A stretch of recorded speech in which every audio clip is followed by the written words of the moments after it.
قرآن مجید کا سورہ نمبر 76، سورہ دہر۔ خدا کے نام سے شروع کرتا ہوں جو بڑا مہربان نہایت رحم والا ہے۔ بے شک انسان پر ایک ایسا وقت آ چکا ہے کہ وہ کوئی قابل ذکر چیز نہ تھا۔ ہم نے انسان کو مخلوط نطفے سے پیدا کیا کہ اسے آزمائیں، تو ہم نے اسے سنتا دیکھتا بنایا اور اس کو راستہ بھی دکھا دیا۔ اب وہ خواہ شکر گزار ہو خواہ ناشکرا۔ ہم نے کافروں کے لیے زنجیریں، طوق اور دہکتی ہوئی آگ تیار کر رکھی ہے۔ بے شک نیکوکار لوگ شراب کے وہ ساغر پیئیں گے جس میں کافور کی آمیزش ہوگی۔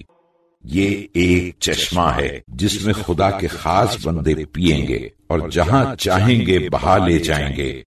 یہ وہ لوگ ہیں جو نظریں پوری کرتے ہیں اور اس دن سے جس کی سختی ہر طرف پھیلی ہوگی ڈرتے ہیں، اور اس کی محبت میں محتاج اور یتیم اور اسیر کو کھانا کھلاتے ہیں، اور کہتے ہیں کہ ہم تو تم کو بس خالص خدا کے لیے کھلاتے ہیں، ہم نہ تم سے بدلے کے خواستگار ہیں اور نہ شکر گزاری کے۔ ہم کو تو اپنے پروردگار سے اس دن کا ڈر ہے جس میں منہ بن جائیں گے اور چہرے پر ہوائیاں اڑتی ہوں گی، تو خدا انہیں اس دن کی تکلیف سے بچا لے گا اور ان کو تازگی اور خوش دلی عطا فرمائے گا، اور ان کے صبر کے بدلے بہشت کے باغ اور ریشم کی پوشاک عطا فرمائے گا۔ وہاں وہ تختوں پر تکیے لگائے بیٹھے ہوں گے، نہ وہاں آفتاب کی دھوپ دیکھیں گے اور نہ شدت کی سردی، اور گھنے درختوں کے سائے ان پر جھکے ہوئے ہوں گے، اور میووں کے گچھے ان کے بہت قریب، ہر طرح ان کے اختیار میں، اور ان کے سامنے چاندی کے ساغر اور شیشے کے نہایت شفاف گلاس کا دور چل رہا ہوگا، اور شیشے بھی کانچ کے نہیں، چاندی کے، جو ٹھیک اندازے کے مطابق بنائے گئے ہیں۔ اور وہاں انہیں ایسی شراب پلائی جائے گی جس میں زنجبیل کے پانی کی آمیزش ہوگی۔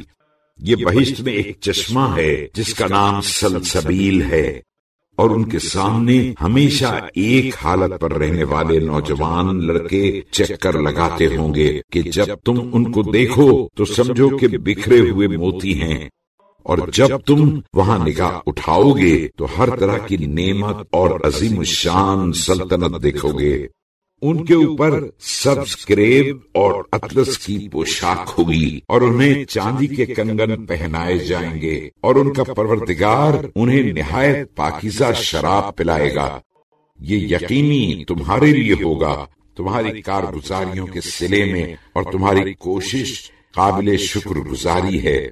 اے رسول صلی اللہ علیہ وآلہ وسلم، ہم نے تم پر قرآن کو رفتہ رفتہ نازل کیا، تو تم اپنے پروردگار کے حکم کے انتظار میں صبر کیے رہو، اور ان لوگوں میں سے گناہگار اور ناشکرے کی پیروی نہ کرنا، اور صبح و شام اپنے پروردگار کا نام لیتے رہو، اور کچھ رات گئے اس کا سجدہ کرو، اور بڑی رات تک اس کی تسبیح کرتے رہو۔ یہ لوگ یقینی دنیا کو پسند کرتے ہیں اور بڑے بھاری دن کو اپنے پس پشت چھوڑ بیٹھے ہیں۔ ہم نے ان کو پیدا کیا اور ان کے اعضاء کو مضبوط بنایا، اور اگر ہم چاہیں تو ان کے بدلے انہی کے ایسے لوگ لے آئیں۔ بے شک یہ قرآن سراسر نصیحت ہے، تو جو شخص چاہے اپنے پروردگار کی راہ لے، اور جب تک خدا کو منظور نہ ہو تم لوگ کچھ بھی چاہ نہیں سکتے۔ بے شک خدا بڑا واقف کار دانا ہے، جس کو چاہے اپنی رحمت میں داخل کرے، اور ظالموں کے واسطے اس نے دردناک عذاب تیار کر رکھا ہے۔